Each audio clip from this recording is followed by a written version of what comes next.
Hey San Diego, welcome back to the Apartment Geek Weekly. I'm your host, Chris Robinson. And today we're going to talk about the psychology of cash flow, passive income. It's really kind of what drives my business. People that, and I think people kind of forget about this. You know, they purchase assets and they look at the value, the price per square or price per unit, price per pound, we call it in our world.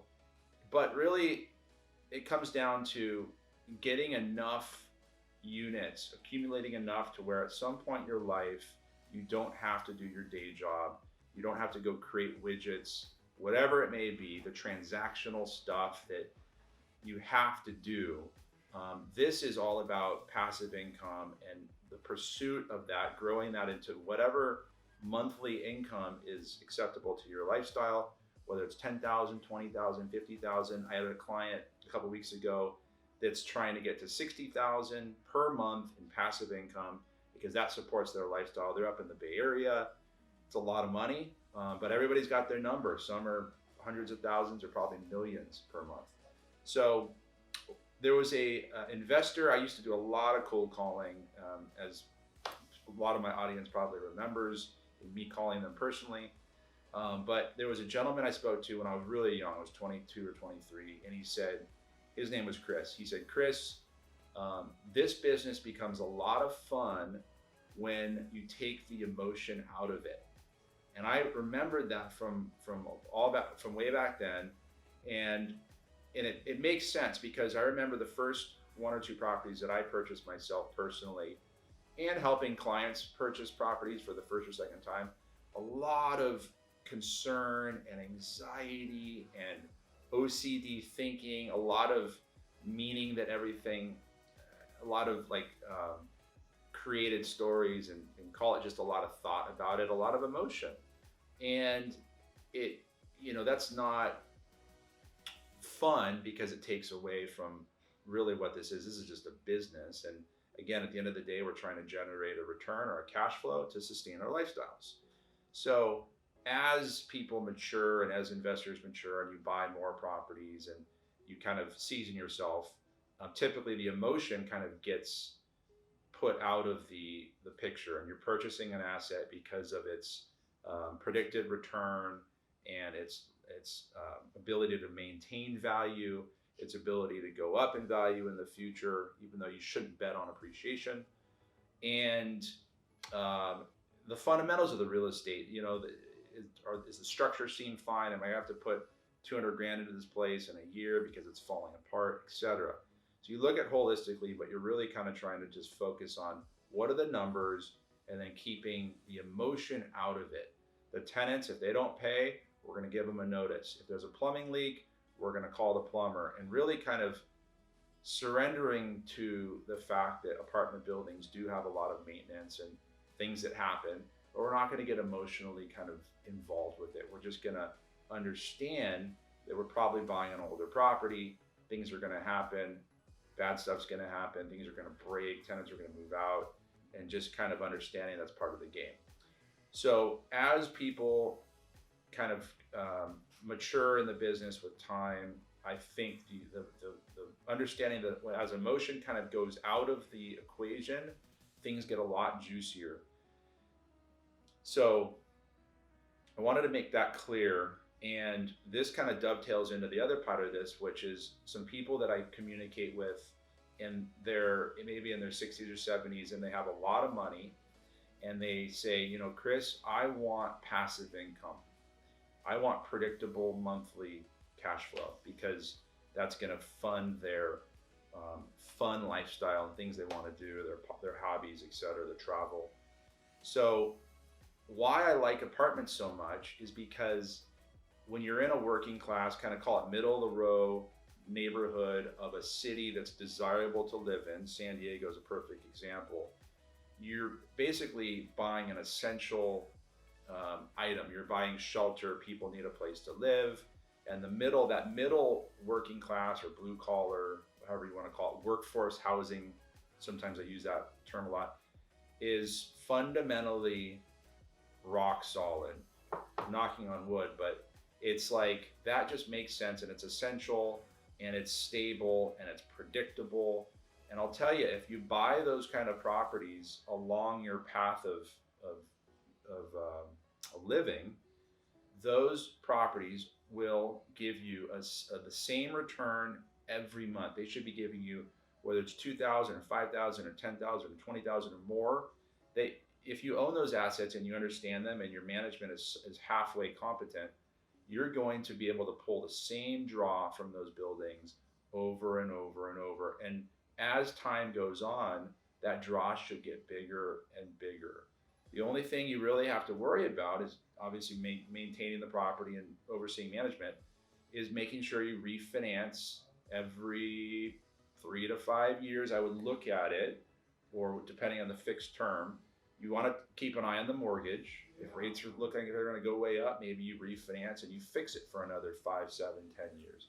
So you want to have your finger on the pulse with regards to the loan or the mortgage, but you should be able to take the consistent draws every month.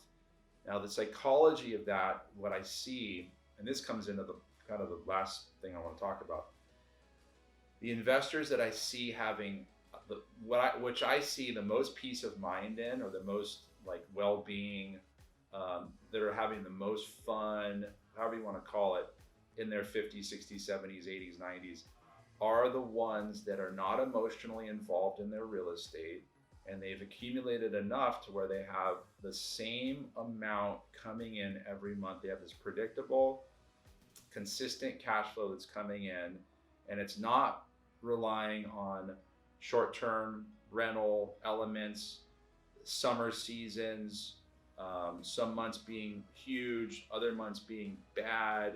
They're not worrying about what's around the corner because they have something that is extremely stable, and I want to even go out and say simplicity. So people, as they grow and they mature, they want simplicity, they want predictability, and they essentially want the same amount of income coming in every month. 10, 20, 50, 100, $1 million a month, whatever it is, it doesn't matter. But that's what you get. And I want to make this really clear. This is what happens when you purchase apartment buildings consistently throughout your 20s and 30s and 40s and 50s and 60s. You can keep going with it. But personally, I want to have as much fun as possible during the path, and then obviously in my older years as well, when I really don't want to have to worry about stuff. And I'm not going to be worried about the short-term rental thing and, hey, Mrs. Manager, what happened this month? Was it a hot month? Was it a bad month, etc.? And I'm not obviously working on transactional, services when I'm in my older years.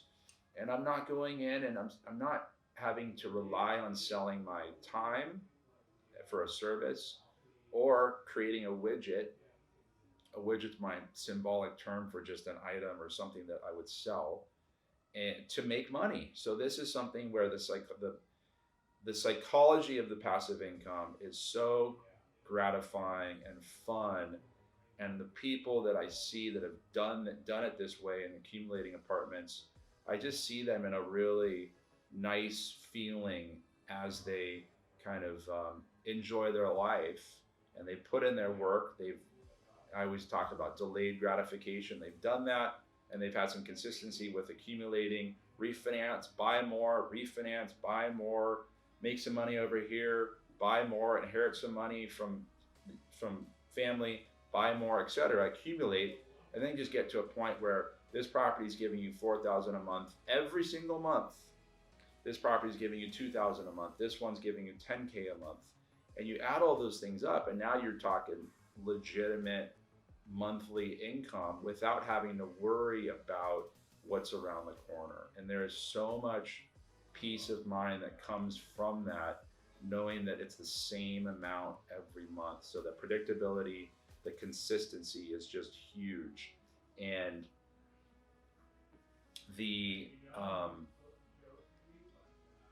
if you don't do that and you go, spend the money or this and that, then it's kind of a crapshoot on what happens. And I see a lot of people that are out buying the second homes and the big boats and this and that, and that's fun because you do need to live in the now at some point. But I think understanding what really will create your lifestyle down the road is huge.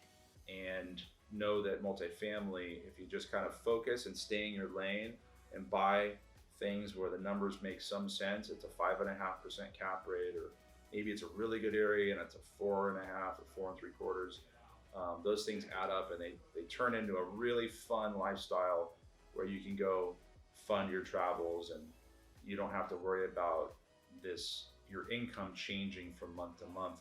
And frankly, that allows you to plan, and it allows you to make plans with a sense of confidence, because you know that this income is going to come in, X, Y, and Z for the next 6 months or 6 years or 10 years, and probably going to go up. The one thing that affects it is if you have to do a big capital improvement. So if you have to go put a roof on a property, or you've got a huge plumbing thing, or you're deciding to go put all new windows in an asset, and that's going to cost $50,000. Then at that point, you dip into your savings account, or whatever. But it's such a small drop in the bucket, and I promise you that'll be the least of your concerns if you just accumulate over the years.